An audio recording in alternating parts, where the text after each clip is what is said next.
We're going to start by saying a year and a half ago, when I met you first, you asked me what was the biggest challenges I faced as a prime minister of a nation that is emerging from major problems. And I told you there are two things. One, that changing a narrative is perhaps more difficult than rebuilding this nation.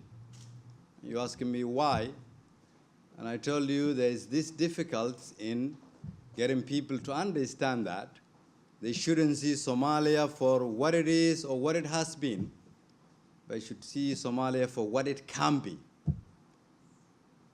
And I remember that you telling me that's a very fair point.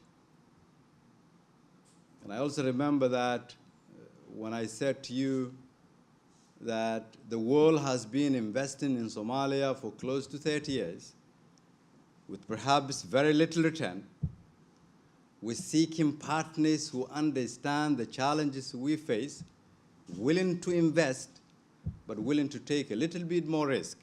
You're investing it anyway, but we want you to take a little bit more risk. In which you, in both questions, answered, Prime Minister, we will try, but it will depend on what you can do and what you can achieve. A year and a half later, with all the political challenges we faced, with all the ups and downs from within our system and outside, perhaps the biggest words I've heard from you today is the trust, that contractual trust that you've given us, which I would say the foundation of governance, which is a testimony of what we've done over a year and a half. And for that, we're very grateful to you and to the European Union, not because of the budget support. That is, of course, for all Somalia, not only for Mogadishu, but for the commitment you've shown and willingness to take a little bit more risk, and the efforts you put in to understand the challenges this nation is facing. Because for many, Somalia has been Somalia, no difference. Either it is 10 or 15 years ago, but you and your colleagues have understand the real dynamics. And that is why when others couldn't understand, when others were not willing to take that risk, you've managed to take that risk. And I think it will go down in the history as when this nation started remaking itself. And that history, I think, will be part of the European Union history, and for that we're very grateful and thankful. With your support a year and a half ago, no one would believe the World Bank Board of Directors would sit and say, would give the Somalis a pre-arrears clearance support of over $140 million. A year and a half ago, no one would believe that the IMF would say the S&P 3 seems to be successful. Now we will need to start thinking of what we call an upper credit tranche. A year and a half ago, no one would think the business community would be paying the highest taxes they've ever paid, not because they want to alone, but because they have more trust in this government than any other government that came to shape this nation. A year and a half ago, no one would believe there would be a government with a clear plan and direction that understood defeating terrorism means that you should have inclusive politics that work. You should have an economic agenda that works. You should have legitimacy from your people through provision of services. That those who work for you should be paid when the month ends, that they do in Norway or in Brussels. And that is why what we have been doing close to 18 months now. Everyone who works for the government, parliamentarians or ministers or civil servants, have been paid every single month. On top of that, there hasn't been a single arrears, domestically or internationally.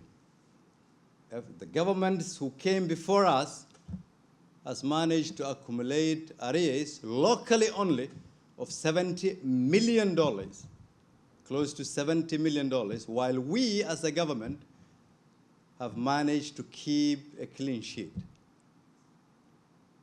Don't tell me that is not a different way of governing. Yes, it is. That is the reality I want the parliamentarians who sit here to understand. If any one of you who thinks this country hasn't made any progress, here is your testimony. These are the examples. So what we've achieved, the 100 million, to me is a drop in the ocean. It is not what is going to build Somalia. This nation has a wealth that other countries don't. Potential that has other countries don't.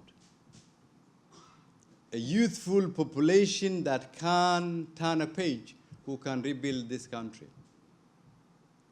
A population that has been motivated by what we've done so far and what they have done themselves. But because our governing structures has been such that there has been a lot of obstacles, we will make sure that we transfer power back to the Somali people. So they are the ones who are there to decide.